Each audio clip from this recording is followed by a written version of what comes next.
Y Sara, la vida de Sara. Vamos a ir, por favor, acompáñenme al libro de Bereshit en el capítulo 23. Este parachá abarca del capítulo 23 al capítulo 25, verso 18.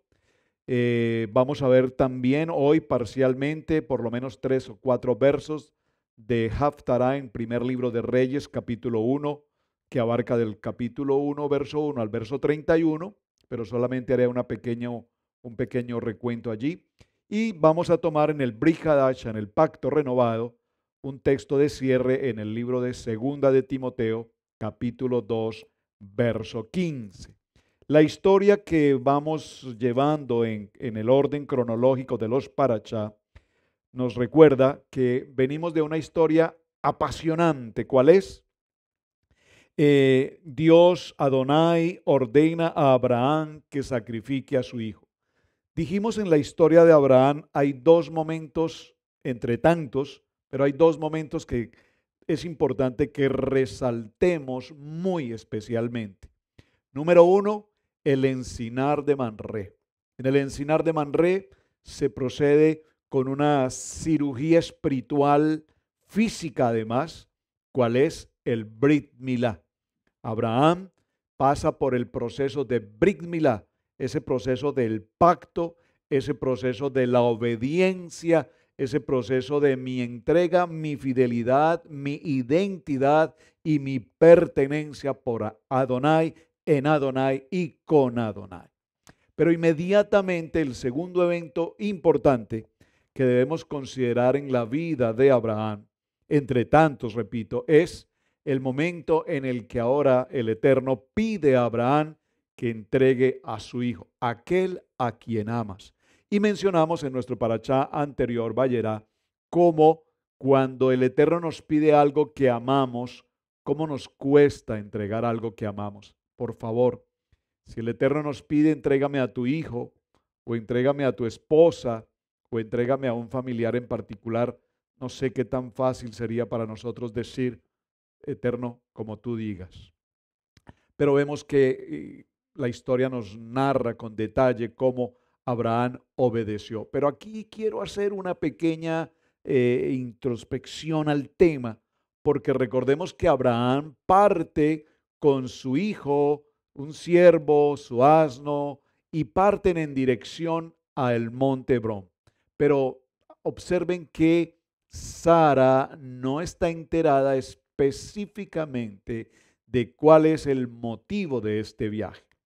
Quiero que resalte esto en la historia que ya vamos avanzando. Estoy retomando un poquito el parachá anterior para que demos con comienzo o continuación mejor en el capítulo 23. Capítulo 23 nos dice así: fue la vida de Sara 127 años. Es interesante que en la lectura en el original hebreo, cuando nos menciona estos 127 años, realmente vienen repartidos en 127, 20 y 7.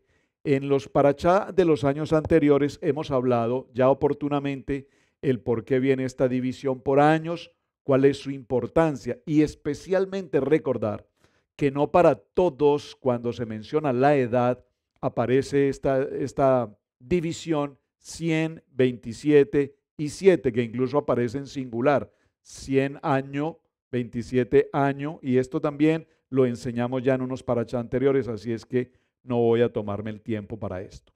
Pero sí recordar que este parachá nos habla del momento en el que a la edad de 127 años Sara fallece. Por favor, recordemos algo. ¿A qué edad Sara concibe a Isaac? Pastora Pili, ¿recuerdas? ¿A qué edad Sara dije? Concibe, gracias. ¿A qué edad Sara concibe a Isaac? A los 90 años. Muy importante. ¿A qué edad muere? A los 127. Entre 90 y 127 a la muerte de Sara han sucedido o hay una diferencia de 37 años. Es decir, que esto nos muestra que la edad a la cual o en la cual uh, Isaac fue puesto en condición de sacrificio fue a la edad de los 37 años. Es importante estas matemáticas que estamos haciendo allí y hay otra serie de matemáticas que podríamos hacer porque 37 años, si hacemos una gematría simple de 3 más 7, 10, etcétera, y allí nos encontramos con los mandamientos y demás. Pero veamos la lectura. Fue la vida de Sara entonces 127 años, fueron años de la vida de Sara. Y para resaltar algo, aquí vemos dos aspectos interesantes. La vida de Sara hasta antes de los 90 años, antes del nacimiento de Isaac, hay una vida de Sara. Pero después del nacimiento de Isaac, hay una segunda parte de la vida de Sara. Y prácticamente los 37 años de Isaac nos muestran verdaderamente lo que significó la vida de Sara. ¿Por qué? Porque recordemos que Sara era una mujer estéril, de tal manera que la visita de Adonai en el encinar de Manré marca un momento crucial en la vida de esta mujer, de la patriarca Sara. Y en el buen sentido y en el más profundo de los sentidos, la palabra, matriarca, la matriarca. Y allí ella recibe vida y los 37 años de vida con su hijo Isaac han marcado lo que es la vida, la vida, la vida. Por eso el Parashá nos da comienzo diciéndonos, la vida de Sara fueron tantos años. Y creo que para las mujeres que son madres o han sido madres o están en el proceso de gestación de un bebé, es saber que en su vientre se está generando vida. Ese es el privilegio que Adonai le entregó a la mujer, dar luz. La mujer es luz, da a luz y por supuesto para dar a luz requiere de ¿qué? Requiere de una semilla, de la cera, de la semilla del varón. Esto es lo maravilloso del plan y del propósito de Adonai. Muy bien, murió Sara en Kiriat Arba. Kiriat Arba en hebreo, el nombre Kiriat Arba significa pueblo de cuatro. Y pueblo de cuatro aquí podría significar el Yod Hei Bad Hei, el tetragramatón, por ejemplo. Pueblo de cuatro, el tetragramatón. En la tierra de Canaán. Y vino Abraham a hacer duelo por Sara y a llorar. Esto es importante y me tomaré unos 2 minutos para entender este punto. Recordemos, acaba de sucederse el hecho en el que Abraham lleva a su hijo y lo coloca en una posición de sacrificio. Estamos hablando de que ese niño de 37 años, pues es un niño que ya tiene una madurez, que ya tiene un concepto espiritual, que conoce de Torah a través de su padre Abraham, que ha sido establecido y fundamentado para ser el próximo, el siguiente patriarca del pueblo hebreo. Es decir, que era un hombre íntegro, un hombre kadosh. Evidentemente destacamos en la vida de Isaac su disposición al subir con su padre y entender que él iba a ser parte de un proceso histórico que Adonai había establecido en la vida de su padre y en la vida de él como hijo del patriarca. Ahora bien, en este proceso se sucede un momento sobrenatural porque Abraham dice: tú eres el sacrificio, pero nuestro Padre Eterno proveerá el sacrificio que va a permitir que sacrifiquemos. Hasta ese momento Abraham tiene la convicción en su corazón de que él evidentemente va a cumplir. De hecho, en la narrativa que leemos indica que tomó el puñal y aún alzó su brazo y probablemente con cierta congoja, además, no es para menos, intentó descargar su brazo, su puñal sobre el costado, sobre el cuerpo de su hijo, pero evidentemente Adonai detiene este momento y provee el carnero. Es decir, que para Abraham y para su hijo, que eran conscientes de lo que estaba sucediendo allí, se produce ¿qué? Por favor, dígalo conmigo, un milagro. Hay un milagro de vida y ese milagro de vida trae consigo ¿qué? Un gozo, un regocijo, una alegría, un momento extraordinario. ¿Para quién? Para Abraham y para su hijo, por supuesto. Pero no todo es alegría. Porque ahora regresan y al regresar a casa no encuentran allí a Sara. Es más, se cruzan con la noticia de que Sara ha muerto. Quiero que por favor evalúe y considere en su lectura estos dos aspectos. Repito, por un lado hay un momento de júbilo, de alegría por el milagro en el que el Eterno respaldó la vida de Isaac, y Abraham como un padre de fe reconoce que justamente Adonai está con él. Pero a la vez se presenta una situación en la que ahora Abraham encuentra que su esposa ha fallecido. Es decir, pasar de un momento de extrema alegría y gozo a pasar a un momento de llanto, de lloro y de profundo dolor, porque evidentemente la única mujer que tenía el título de esposa entre las mujeres que tuvo Abraham fue Sara. Las demás, como Agar o como Keturá, figuran simplemente como las concubinas. Pero el título de esposa, y esto quiero resaltarlo porque el título de esposa no es simplemente un título, es una localización de identidad, de pertenencia, de vínculo y de propósito de Adonai. No era simplemente una concubina, sino que tenía la autoridad, la jerarquía y el respaldo inevitable, inequívoco de ser esposa. Muy bien. Entonces vemos que a partir del verso 3 se levanta Abraham delante de su muerta y habló a los hijos de Het diciendo. Aquí aparecen en escena una comunidad que son los hititas, y cuando Abraham se presenta con ellos, se presenta con la intención de negociar un lugar donde enterrar a su amada, al amor de su vida, a la mujer que le entregó a ese hijo de promesa por la promesa que Adonai les había entregado. Y vemos cómo en la porción del verso 4 dice esta frase tan extraordinariamente importante. Dice, extranjero y forastero soy entre vosotros. Dame propiedad para sepultarla entre vosotros, y sepultaré a mi muerta delante de mí. Específicamente aquí hay un momento profético extraordinariamente importante, porque Abraham no solamente está pensando en la sepultura de Sara, su esposa, sino que está viendo un tiempo profético mucho más allá, porque justamente sabemos por la lectura de los siguientes parashá en adelante, que allí no solamente estaría o estaba enterrado, ¿quién? Adán y la varona.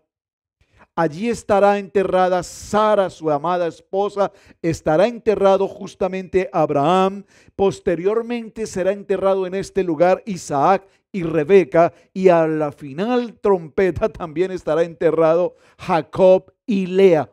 Muy importante, porque repito, ya el Padre Eterno le había hecho una promesa a Abraham de que todo lo que veía de esa tierra le pertenecía a él. Por lo tanto, la pregunta es, si toda esa tierra le ha sido prometida a Abraham, ¿por qué hoy él se presenta frente a una comunidad de hititas y se presenta, con dos frases que le pido de manera especial en el verso 4 del capítulo 23, Bereshit, Génesis? Usted subraye y hágale auditoría a estos dos textos. Se presenta con una frase diciendo, extranjero y forastero. No solamente él era un forastero para aquellos hititas, sino que además era un forastero en esa misma tierra. Esa no era su tierra. Recordemos que él viene de Mesopotamia. Pero hay una situación y es la promesa que el Eterno le ha dado. Por lo tanto, aquí vemos que este pueblo hitita le ofrece y le hace un reconocimiento muy especial y le dice, óyenos, Señor nuestro, eres un príncipe de Elohim entre nosotros. En lo mejor de nuestros sepulcros sepultarás a tu muerta. Ninguno de nosotros te negará su sepulcro, ni te impedirá que entierres a tu muerta.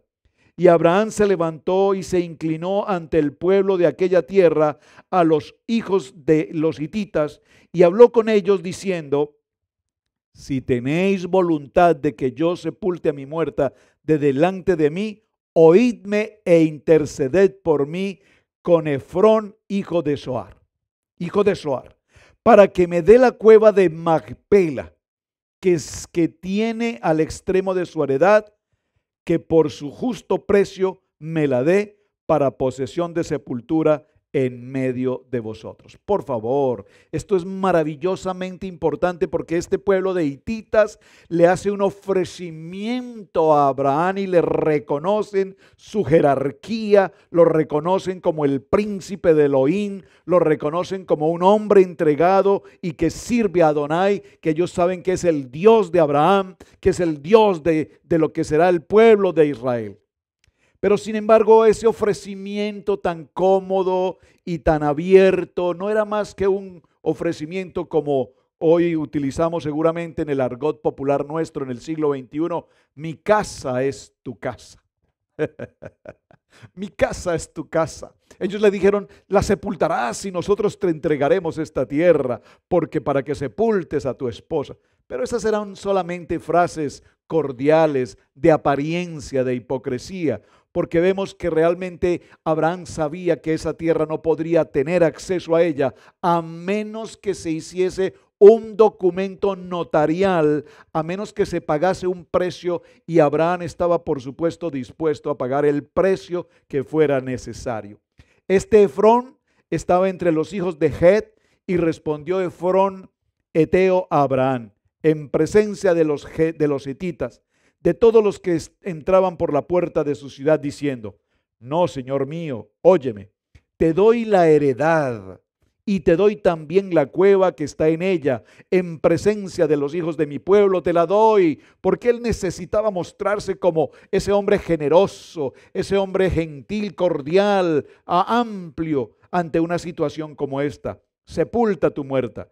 Entonces Abraham se inclinó delante del pueblo de la tierra, y por favor, esta palabra aquí ha sido manejada, no voy a entrar allí, y se ha prestado para ciertas doctrinas en el sentido de que Abraham se inclinó o se postró frente a los hititas. No, no, no, no, no. Aquí hay una reverencia tan sencilla y tan básica como la que vemos en el pueblo oriental, los coreanos, los vietnamitas, los japoneses. Cuando se saludan, ¿cómo hacen su referencia? Ellos simplemente se inclinan y saludan, y es una inclinación de respeto, es una inclinación de honra, es una inclinación como lo dice aquí el texto: como extranjero me presento y honro, los honro a ustedes como nativos de esta tierra. Es un principio básico de educación. No es que se inclinó ante dioses o ante culturas. Por favor, fue un simple gesto de honra y de respeto. Muy importante esto. Y respondió a Efrón en presencia del pueblo de la tierra diciendo: antes, si te place, te ruego que me oigas. Yo daré precio de la heredad, tómalo de mí y sepultaré en ella mi muerta. Respondió Efrón a Abraham diciéndole: Señor mío, escúchame, la tierra vale 400 siclos de plata. ¿Qué es esto entre tú y yo? Entierra pues a tu esposa. Esta expresión, la tierra vale 400 siclos de plata, ¿qué es para ti 400 siclos de plata o para mí? Sabemos que tú eres un hombre extraordinariamente rico. Nosotros somos un pueblo extraordinariamente rico. ¿Qué es para ti 400 siclos de plata o shekel, como dice el texto? Dice puntualmente 400 siclos de plata. Ahora, ¿qué es para ti esto? Pero mis amados hermanos, aquí hay una revelación muy especial. Primero, evidentemente, Abraham tenía suficiente como pagar ese valor. Es un valor extremadamente costoso, extremadamente alto. Por favor, mire en detalle cuáles son los equivalentes de los shekel de ese tiempo al tiempo de hoy, y nos daremos cuenta que era una cifra extremadamente costosa. Pero quiero enfrentar esta posición. ¿Qué es para ti 400 siclos de plata o para mí? Pues eso significa algo muy interesante. 400 ciclos de plata, esa diferencia tan notoria de dinero, representa que yo estoy en un camino de santidad como tú estás tan distante en tu camino de mundanidad. No sé si lo expliqué bien, Pastora Pili, por favor ayúdame para yo poder volverlo a repetir. Estos 400 ciclos, esa cantidad tan elevada del costo que tú me estás pidiendo por esta tierra, representa que la distancia entre tú y yo, entre nuestro pueblo, bueno, no Israel aún, entre nuestro pueblo hebreo, entre Adonai, nuestro Elohim, y tus dioses o tu religión, la diferencia entre tú y yo es abismal. Por lo tanto, yo pagaré lo que sea necesario porque no recibiré de ti absolutamente nada regalado, porque este terreno quedará totalmente escriturado y registrado en la notaría y quedó escrito en la Torá, porque hasta el día de hoy ese terreno está allí y pertenece evidentemente a la familia Abraham y al pueblo. Entre ellos, repito, todos los patriarcas que habían sepultado o fueron sepultados allí.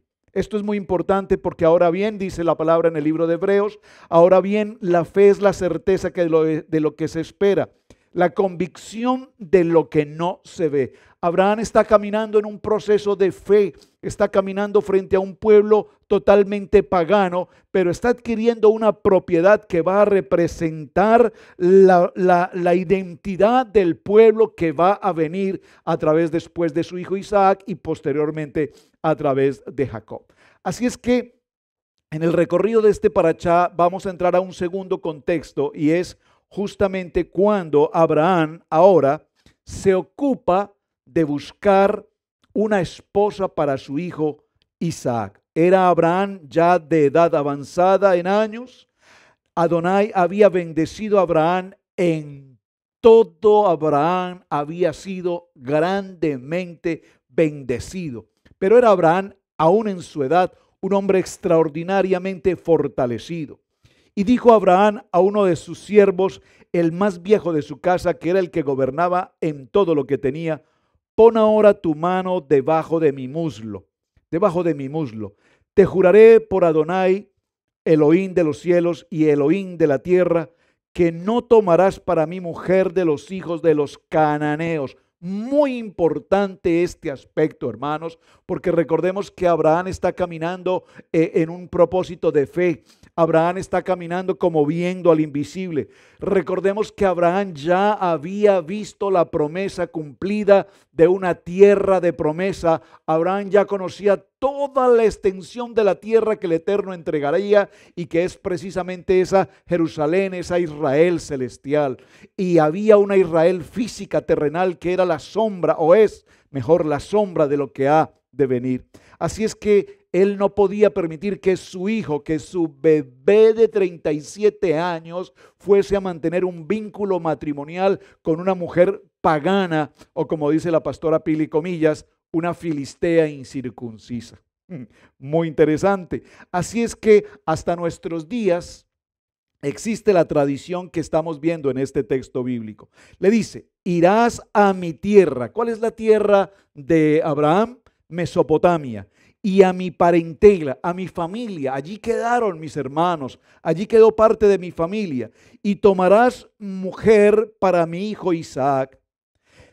Eliezer le respondió: quizás la mujer no quiera venir en pos de mí a esta tierra. Por favor, subraye la palabra mujer, muy importante. La primera expresión de Eliezer, y sobre Eliezer podríamos tomarnos un tiempo especial para estudiar Eliezer, que entre otras cosas el nombre de Eliezer nos habla de Dios conmigo, y Eliezer tiene una gematría que marca 318, y ese 318 es tan importante porque nos recuerda cuando fue secuestrado Lot y Abraham fue con Eliezer, dice la palabra, y 318, y realmente allí ese 318 lo que nos está indicando es que Abraham fue con Eliezer como un embajador. Este Eliezer era un hombre preparado, era un hombre, si puede utilizarlo, con una categoría de diplomacia, un diplomático que cuando enfrentó el secuestro de Lot no fue una guerra de combate, fue una guerra de palabras, fue una guerra en el que Eliezer, ese 318,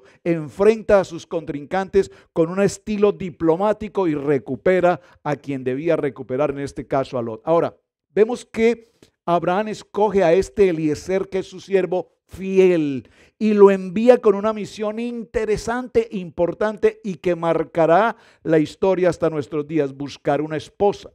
Pero por supuesto él dice, si la mujer, por favor resalte, marque por favor en su Biblia la palabra mujer. Quiero hacer énfasis en esa palabra porque vemos que a la final de esta historia ya no le habla de la mujer, sino que ya habla en una titularidad diferente.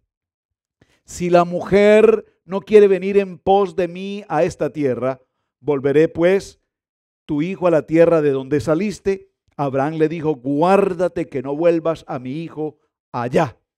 No puedo permitir que mi hijo vaya a ese lugar, porque recordemos que Ur o Mesopotamia era también una tierra de idolatría. Entonces dice Adonai, el Eterno de los cielos, que me tomó de la casa de mi padre y de la tierra de mi parentela, me habló y me juró diciendo, a tu descendencia daré esta tierra, él enviará su ángel delante de ti. Por favor, subraye esta frase, él enviará su malaj delante de ti. Es decir, Eliezer, tú no irás solo, porque Adonai proveerá la provisión absoluta, celestial, para que en la misión en la que yo te estoy enviando se cumpla conforme al plan y al propósito del Eterno. Muy bien, y el ángel delante de ti irá, y tú traerás de allá mujer para mi hijo. Verso 8, subraye por favor. Y si la mujer no quisiere venir en pos de ti, serás libre de este mi juramento, solamente que no vuelvas allá a mi hijo. Wow, lo repite por 2 ocasiones. No permitas que Isaac vaya. Recuerden, de Abraham, Isaac y Jacob, el único quien nunca bajó a Egipto fue Isaac. Muy importante. No salió, él nunca fue a Egipto. Número 1. Y es interesante también notar que Adonai le habla a Abraham en 2 ocasiones, le dice, Abraham, Abraham. A Jacob le dice, Jacob, Jacob. Pero a Isaac es el único que solamente le dijo, Isaac. Y usted se ha preguntado por qué se sucede esto.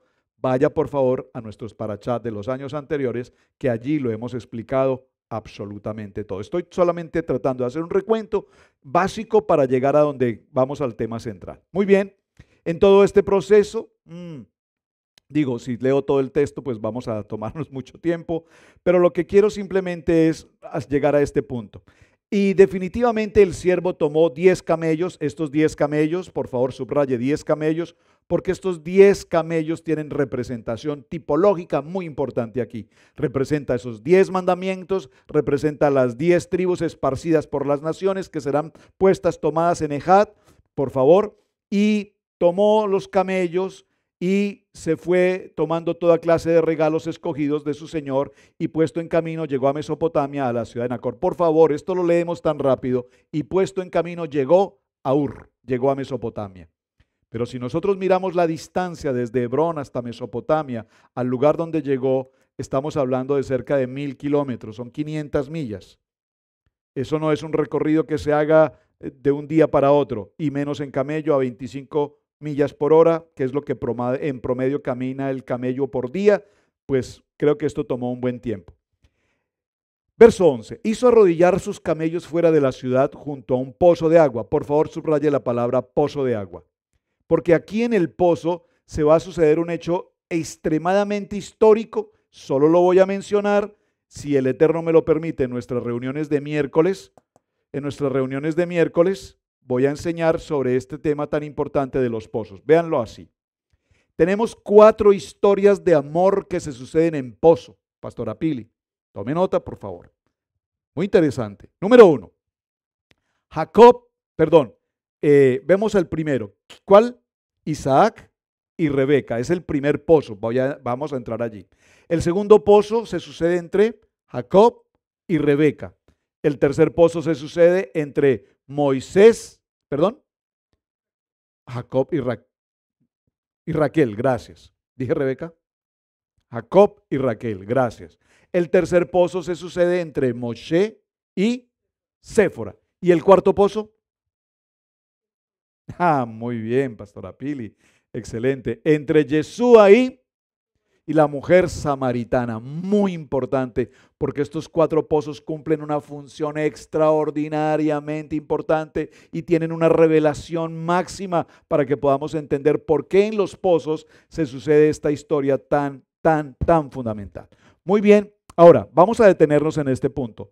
Hace arrodillar a sus camellos, está frente al pozo y dijo, ¿qué dijo? Oh Adonai, Elohim de mi señor Abraham, dame, te ruego, el tener hoy buen encuentro y haz misericordia con mi señor Abraham. He aquí yo estoy junto a la fuente de agua. ¿Qué representa esa fuente de agua? La Kadosh Torah. Amén, el pozo, el Ruach HaKodesh. Y las hijas de los varones de esta ciudad salen por agua. Era un atardecer. Sea pues, por favor, lea con detenimiento esta historia. Sea pues la doncella a quien yo dijere, baja tu cántaro, te ruego, para que yo beba. Y ella respondiere, bebe, y también daré de beber a tus camellos, que sea esta la que tú has destinado para tu siervo Isaac, y en esto conoceré que habrás hecho misericordia con mi Señor. Sobre esto se hacen muchas doctrinas también, porque pareciera ser que Eliezer lo que está haciendo es, dame una señal, muéstrame. Y nosotros usualmente hacemos eso. Si mañana sale el sol, será el día en el que voy a buscar un trabajo y voy a conseguir un trabajo. Pero si no sale el sol, ay, que por favor no salga, mejor no salgo a buscar trabajo. Dijo el joven soltero cuando vino a una congregación buscando una mujer de Dios. Dijo que la primera persona que salga a la puerta a recibirme, esa mujer que salga allí, sea mi esposa. Y justamente la esposa del pastor salió a recibirlo. El que lo entendió, lo entendió. Entonces, no es que pidamos señales. Observen la lectura con detenimiento. Hay dos palabras aquí que debemos considerar. Por favor, léalo conmigo. Sea pues la doncella. Esa palabra en hebreo es la palabra naerá. Y la palabra naerá lo que nos habla es de una mujer joven, una mujer bella, una mujer de servicio, una mujer de emuná, una mujer de amabilidad, una mujer hospedadora, una mujer que tenga un corazón para servir. Esto es una doncella, naerá. Y yo dijere, baja tu manto, ya lo leímos. Aconteció que antes que acabase de hablar, he aquí que Rebeca, que había nacido a Betuel, hija de Milca, mujer de Nacor, hermano de Abraham, la cual salía con su cántaro sobre su hombro, y la doncella era de aspecto muy hermoso. Pero por favor, esa coma que está allí, ¿está conmigo? ¿Me están siguiendo en la lectura, hermanos? ¿Me están siguiendo en la lectura? Por favor, espero que me sigan en la lectura porque esto es muy interesante. La doncella. Observen, recuerden que la palabra doncella nos habla naerá, una mujer joven, hermosa. Pero no nos dice que sea una mujer joven, hermosa y virgen. Observen, dice, la doncella era de aspecto muy hermoso, virgen, a la que varón no había conocido.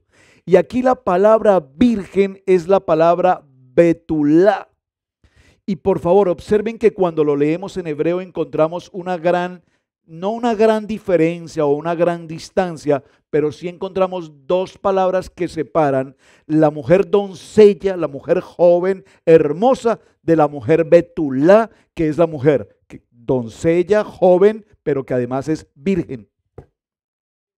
Muy importante que tengan presente este aspecto, mis amados hermanos, porque aquí dice, y la doncella era de aspecto muy hermoso, betulá, a la que varón no había conocido, la cual descendió a la fuente y llenó su cántaro y se volvía. Entonces el criado corrió hacia ella y dijo, te ruego que me des a beber un poco de agua de tu cántaro. Ella respondió, bebe, señor mío, y se dio prisa a bajar su cántaro sobre su mano y le dio a beber. Y cuando acabó de darle de beber, dijo, también para tus camellos sacaré agua hasta que acabe de beber, etc. Voy a tenerme en la lectura porque el texto es muy inmenso y yo sé que usted ya lo ha leído en muchas ocasiones. Toda esta narrativa tan maravillosa y tan puntual nos está mostrando cada momento profético que debemos establecer hasta nuestros días. El ángel de Adonai está con Eliezer. Es decir, nosotros no salimos a enfrentar cada día un asunto si no tenemos la bendición y la protección del Padre en todo cuanto hacemos. Mi amado hermano, cuando tú tomas una decisión de salir frente a un proceso que marcará un cambio en tu vida, me explico.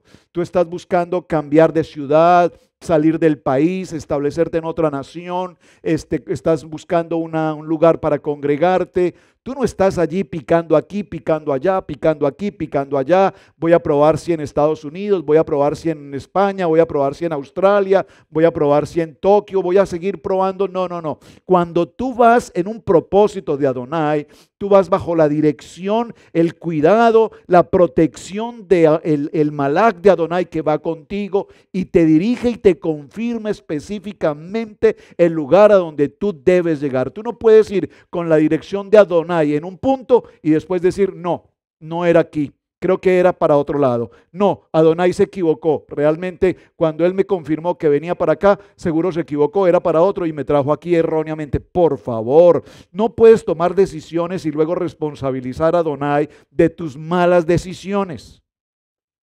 Vemos que Eliezer presenta una solicitud formal al Eterno Padre, que a la mujer que yo le diga, es decir, que cuando Eliezer vio a Rebeca, vio en ella a esta doncella joven y hermosa. Por favor, ¿puedo interpretar esto, Pastora Pili? Él vio a varias mujeres. Digo, Pastora Pili, porque hoy es la única persona que está conmigo aquí al frente. Entonces, pues tengo que decir Pastora Pili. Bueno, claro, el Pastor Camilo también está. Pero él vio a esa joven y desde el momento en que él la ve, él la identifica y entonces él se acerca y le hace el ofrecimiento de darle de beber y ella inmediatamente da de beber no solamente a Eliezer, sino que da de beber a los 10 camellos y darle de beber a 10 camellos significa mucho camello. Para nosotros en Colombia mucho camello, mucho trabajo. Demasiado trabajo, pero ella mostró servicio, ella mostró atención, ella mostró hospedaje, ella mostró hospitalidad, ella mostró cordialidad, ella mostró todo lo que evidentemente Eliezer había pedido al Eterno que representara a esta mujer. Todas estas características que estamos mencionando en la vida de Rebeca son las características que hoy un varón, un hombre que está buscando una esposa se preguntará, Dios, ¿cómo puedo lograr una esposa?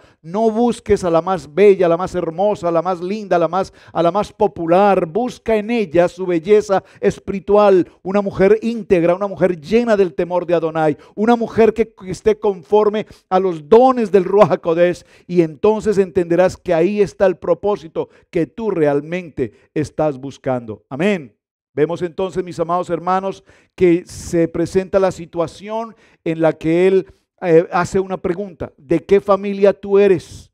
Y cuando le menciona evidentemente que viene de la familia de Betuel y menciona toda esta genealogía, inmediatamente Eliezer reconoce que el propósito de Adonai se está cumpliendo tal cual Abraham así lo había solicitado. Es familia de Abraham y por lo tanto todo está cumplido de acuerdo a lo importante. ¿Quién eres? ¿De quién eres hija? De Milca y de Nahor, importante, a través del padre Betuel, de Abraham y todo lo demás. Mis amados, se cumple todo el propósito. Y quiero detenerme un momento en la siguiente pregunta. Ya lo lleva a su casa, lo hospeda, lo presenta con su familia, con sus padres, presenta los regalos, cada regalo tiene importancia, los brazaletes, el oro, etcétera, etcétera. Todo esto es para que usted lo estudie con detenimiento en casa. Pero quiero detenerme en esta pregunta.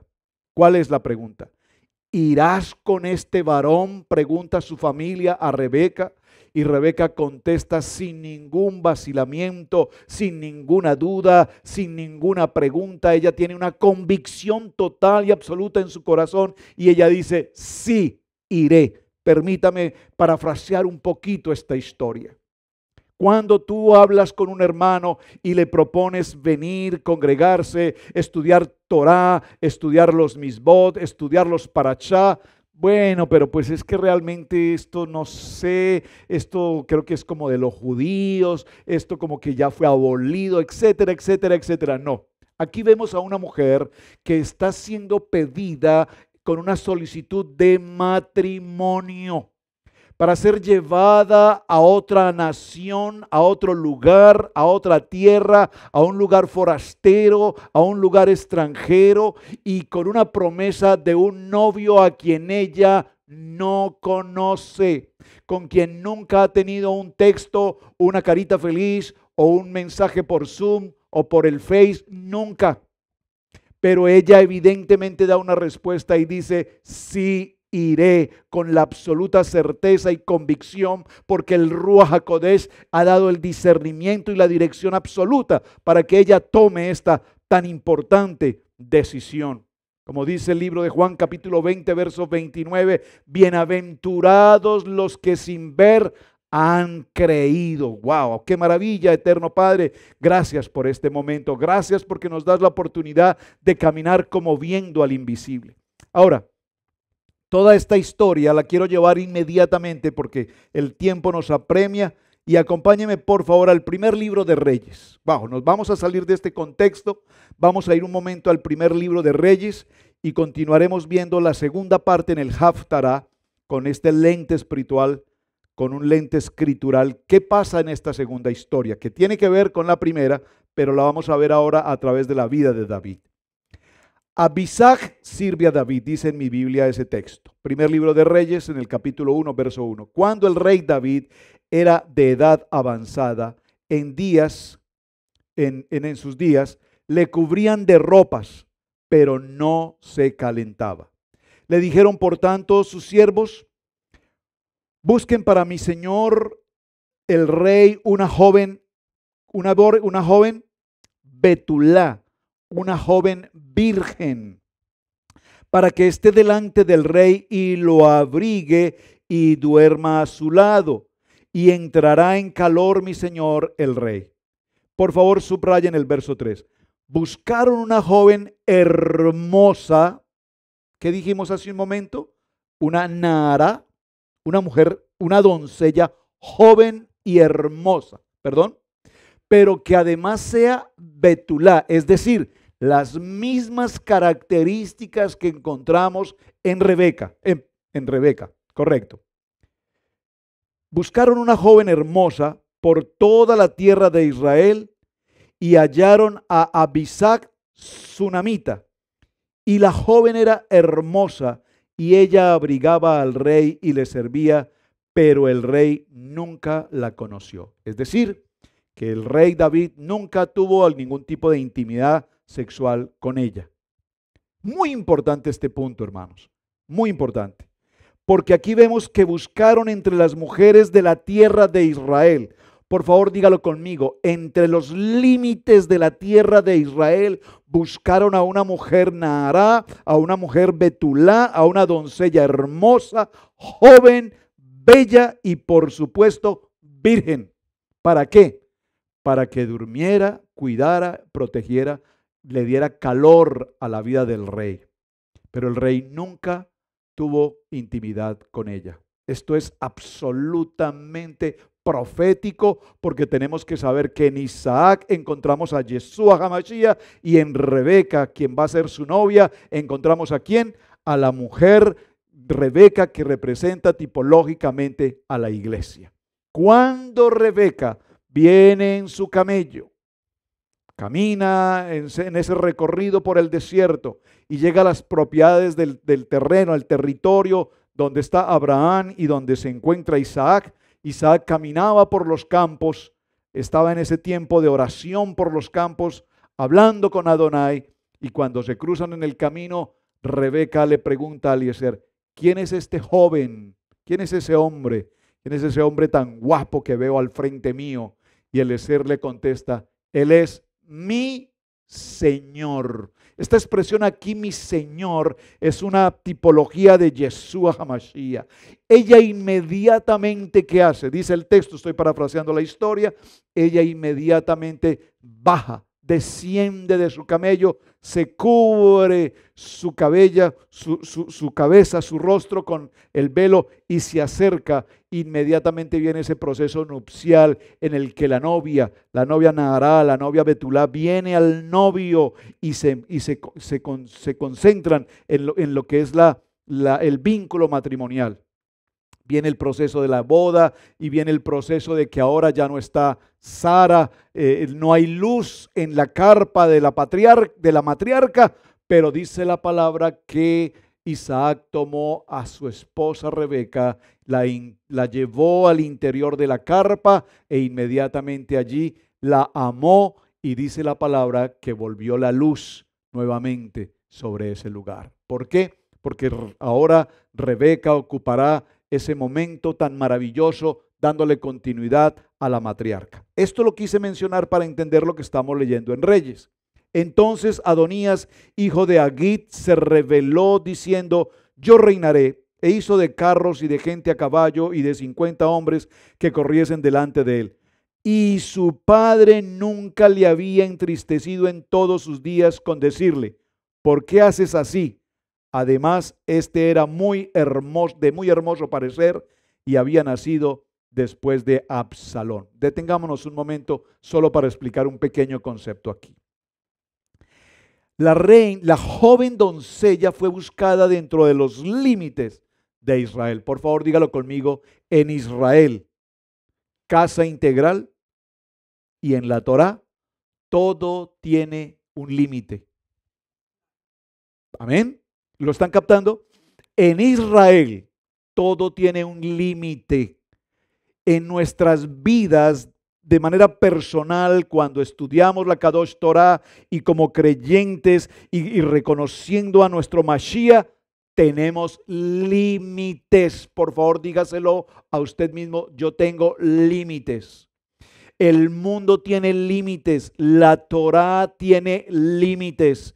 Si no tuviéramos los límites que la Kadosh Torah nos enseña, viviríamos una vida totalmente descarriada, desproporcionada y absolutamente desviada, como la vive el mundo con mentalidad abierta hoy, porque el mundo de hoy es un mundo que no tiene límites. En el mundo que no tiene límites hoy, entonces hombre con hombre, mujer con mujer, perversión, hijos por, ¿cómo se llama? Por in vitro. Ya no existe la intimidad de un hombre y una mujer que conforman una familia, sino que las mujeres simplemente se aplican, ¿cómo lo puedo decir? Ayúdeme por favor con la palabra. Se aplican ellas una injerción de semen para producirse un vientre, para producir un hijo. Todo es el mundo sin límites. La mentalidad del hombre no tiene límites, la perversidad del hombre no tiene límites.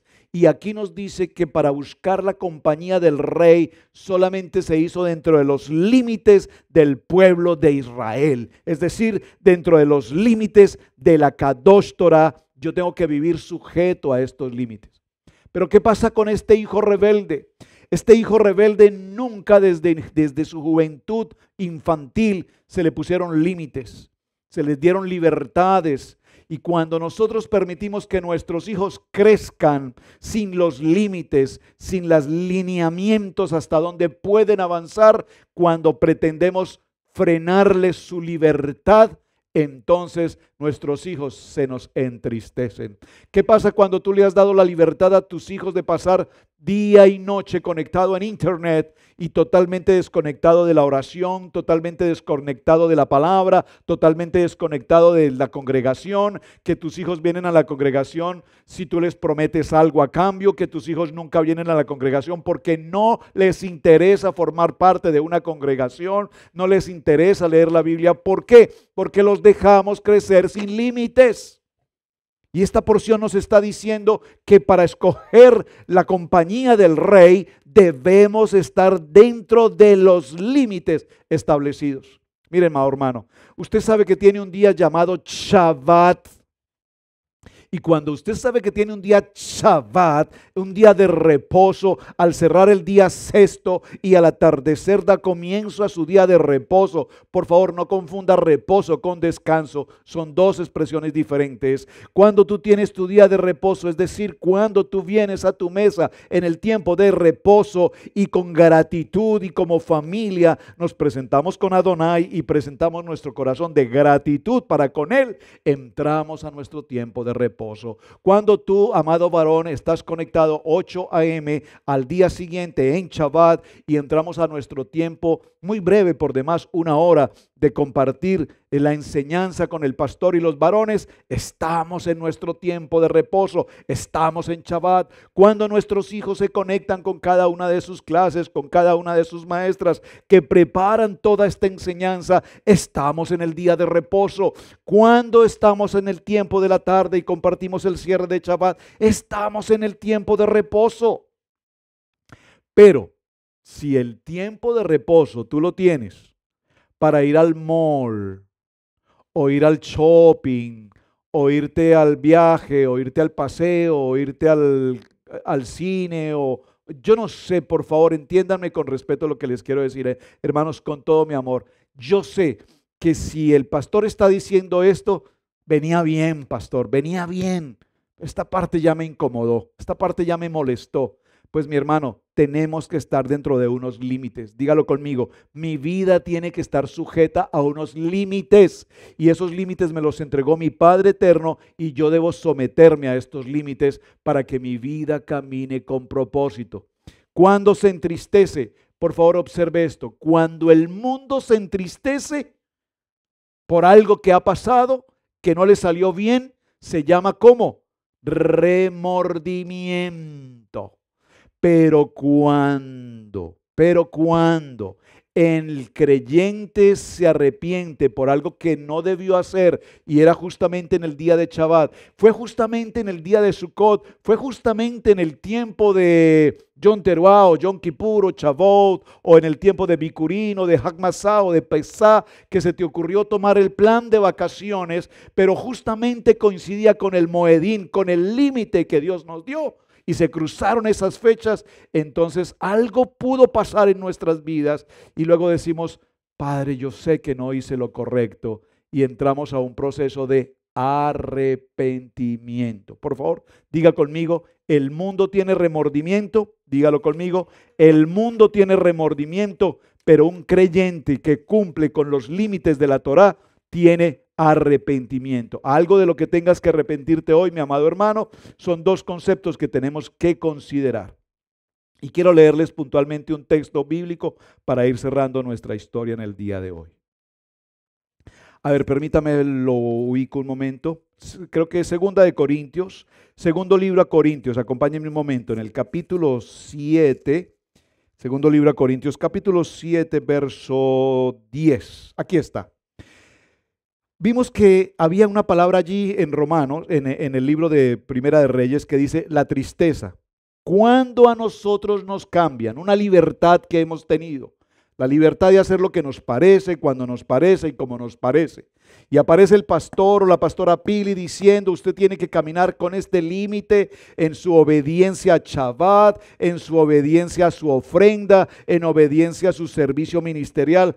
Esa parte no me gusta. Dice la palabra, cada semana separa un poco de la parte que el Eterno te da para que lo presentes en tu ofrenda. Eso no lo dijo el pastor Alfaro, no lo dijo la pastora Pili, lo dice la palabra. Pero cuando yo te pongo ese límite, a ti no te parece y no te gusta, entonces tú tomas una decisión. O tienes remordimiento o tienes arrepentimiento. Y normalmente cuando nos equivocamos nos produce tristeza. Pero atención, segundo libro a Corintios capítulo 7 verso 10 dice, vean qué dice, porque la tristeza que es según Adonai produce arrepentimiento para salvación, de que no hay que arrepentirse, pero la tristeza del mundo produce muerte. ¿Lo puedo leer otra vez, Pastora Pili? ¿Cómo te pareció ese texto? Maravilloso texto, mi amado hermano. Cuando tú eres un creyente que ha querido caminar en tus propias fuerzas, en tu propia voluntad, tomar los tiempos de Dios y convertirlos en tus tiempos, hacer de las ordenanzas, de los límites y de los mismos que Adonai nos dejó establecidos a tu manera, entonces viene un proceso de tristeza. ¿Por qué hice esto, Dios? ¿Pero por qué me equivoqué? ¿Por qué yo sabiendo que no tenía que hacerlo, sin embargo lo hice? Entonces dice, la tristeza, según Adonai, produce arrepentimiento para salvación.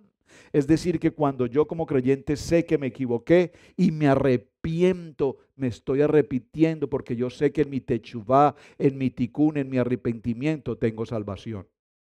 Pero en el mundo, cuando el mundo hace una cosa absolutamente atroz, perversa, maligna, no hay arrepentimiento, simplemente hay remordimiento y ese remordimiento lo conduce a muerte. Por lo tanto, tenemos que diferenciar esos dos conceptos. Y listos, mis amados hermanos, voy a cerrar, solo lo voy a mencionar porque es un texto muy inmenso. En el segundo libro de Timoteo, para hablar del Brit Hadasha, acompáñenme al segundo libro de Timoteo, en el segundo libro de Timoteo, en el capítulo 2 y en el verso 15. Segundo libro de Timoteo, capítulo 2, verso 15. Observen, por favor, mis amados hermanos. Segundo libro de Timoteo, capítulo 2, verso 15. Vimos que Eliezer llega al lugar correcto, en el tiempo correcto, en el momento correcto, encuentra a la doncella correcta, a la mujer Nahará, a la mujer Betulá, la presenta, la lleva de regreso, se encuentra con el que es su prometido, que tipológicamente dijimos que es Yeshua, que Rebeca representa la iglesia, que se encuentran y ella inmediatamente en reverencia cubre su cabeza. Es muy interesante porque luego lo veremos en otro estudio. Primer libro a Corintios capítulo 11 es un tema que todos me preguntan, ya me lo han preguntado en ocasiones. ¿Qué pasa cuando si el hombre se debe cubrir la cabeza o no se debe cubrir la cabeza? ¿Qué pasa si la mujer se cubre la cabeza, si no se cubre la cabeza? Y hay polémica sobre todo esto. Hermanos, no os preocupéis por esos temas y no estemos lanzando para allá y lanzando para acá. Estudiemos mejor la palabra para que podamos entender. La mujer tiene una cobertura natural que el Eterno le dio, que se llama su cabello. Amén. El varón, dice la palabra, la cobertura del varón es ¿quién? Yeshua HaMashiach es mi cobertura y yo soy la cobertura de mi esposa. Yo soy ese manto que protege con autoridad y cobertura a mi esposa.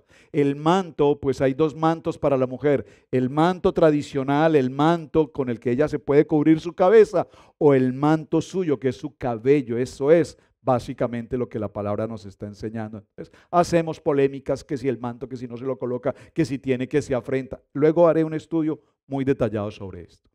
Pero lo que vemos aquí en el cumplimiento de la parashá de hoy es que Rebeca cumplió con el propósito, el tiempo perfecto, en el lugar perfecto, porque es una mujer creyente, porque conoce de Adonai y en absoluta convicción viene y se encuentra con su esposo que es Yeshua y se produce ese encuentro maravilloso de la Keilah con Yeshua HaMashiach. Punto, hasta ahí vamos bien. No hay tristeza en todo este proceso porque la tristeza que se produce en Adonai es para salvación, mientras que en el mundo es para muerte. Entonces, ¿qué sucede? Necesitamos tener límites, por favor dígalo conmigo, como papá, como mamá, debo colocarle límites si quiero que mis hijos caminen conforme al propósito para la cual el Eterno los ha llamado. El segundo libro de Timoteo cierra entonces diciendo, recuérdales esto, amados, exhortándoles delante de Adonai a que no contiendan sobre palabras, lo cual para nada aprovecha, sino que es para perdición de los oyentes. Por favor, lo voy a leer por si alguien desea escucharlo con atención. Dice la palabra, recuérdales esto, Israel Casa Integral, exhortándoles delante de Adonai, que no contiendan sobre palabras y palabras y palabras, lo cual para nada aprovecha, sino que es para perdición de los oyentes. Procura, mi amado hermano, con diligencia presentarte a Adonai aprobado como obrero que no tiene nada de qué avergonzarse, que usa bien la palabra de verdad, la Torá, la Kadosh Torá, mas evita profanas y vanas palabrerías, porque conducirán más y más a la impiedad. Y su palabra carcomerá como gangrena, de los cuales son Ilmeo y Fileto, que se desviaron de la verdad diciendo que la resurrección ya se efectuó y se trastornan de la fe de algunos. Verso 19, pero el fundamento de Adonai está firme, teniendo este sello. Conoce a Adonai a los que son suyos. Apártese de iniquidad todo aquel que invoca el nombre de Adonai. Así es que, mis amados hermanos, en este último cierre, y esto sería un tema para que tratáramos suficientemente, quiero simplemente significarle la siguiente palabra. En este proceso que hemos visto hoy, que todo hombre y que toda mujer se aparten de todo vínculo. Jóvenes, por favor, escúchenme. Jóvenes, apártense de todo vínculo pasional que el mundo les ofrece. Vimos en la escena de Raquel y de Isaac un momento de amor sobrenatural. Ella, en Rebeca, gracias hijo, gracias Rebeca. Isaac y Rebeca, un momento sobrenatural de amor. La iglesia, sin mancha, sin arruga, virgen, pura, limpia, servicial, hospedadora, diligente, amable, cordial, respetuosa, honrosa, viene en fe a contraer nupcias, a hacer el pacto matrimonial en la jupá con el hombre, con Adonai, con Yeshua HaMashiach, quien está a la espera. Y cuando ellos se encuentran sin que se hayan tratado antes, sin que primero hayamos tenido prueba de amor o sin que primero hayamos pasado por todo el proceso, simplemente cuando se encuentran tienen una sola convicción en su vida. ¿Cuál? El vínculo matrimonial. El vínculo matrimonial. Por lo tanto, no nos presentemos delante de Adonai como obreros que no tenemos nada de qué arrepentirnos. Presentémonos como hombres dignos, justos, delante del Rey, de nuestro amado Rey de Reyes y Señor de Señores. Evitemos todo tipo de vanas y profanas palabrerías. ¿Para qué? Para que no tengamos que estar cayendo en difamación, en calumnia o en cualquier otro tipo de expresión. Apartados de todas aquellas pasiones juveniles y que nos entreguemos directamente al llamamiento para el cual hemos sido escogidos. Eterno Padre, te doy gracias por este día. Te doy gracias por esta parashá tan maravillosamente importante que nos habla de la vida de Sará en su sepultura, en Macpela hasta nuestros días. Tenemos testimonio físico real de ese lugar que Abraham compró a los hititas y pagó un alto precio por ella, porque vio proféticamente el lugar donde reposarían los patriarcas y las matriarcas. Número 2, gracias eterno Padre porque nos muestras que cada paso que nosotros demos en la convicción de que tú estás con nosotros, siempre daremos el paso correcto en el momento correcto. Y que no nos permitas de ninguna manera, Padre eterno, como ministerio, como hombres y mujeres Kadosh, caminar en nuestra voluntad o caminar en pasos totalmente equivocados. Que tengamos siempre los límites de tu palabra para vivir conforme a tu llamamiento y conforme al remanente para el cual tú nos has escogido. En el nombre poderoso de Yeshua HaMashiach, gracias a todos mis amados hermanos por acompañarnos en este día. Shabbat Shalom, y espero que la enseñanza haya sido de su verdadero recibimiento para sus corazones. Amén, amén y amén.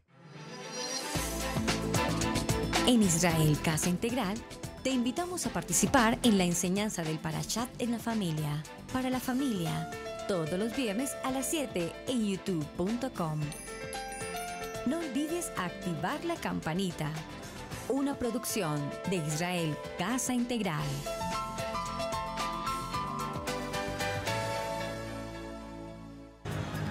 Somos Somos una comunidad de creyentes en Yeshua HaMashiach, obedientes a los mandamientos y estatutos de nuestro Padre Eterno, Elohim.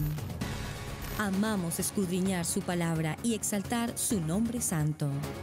Estamos enfocados en el trabajo de la familia.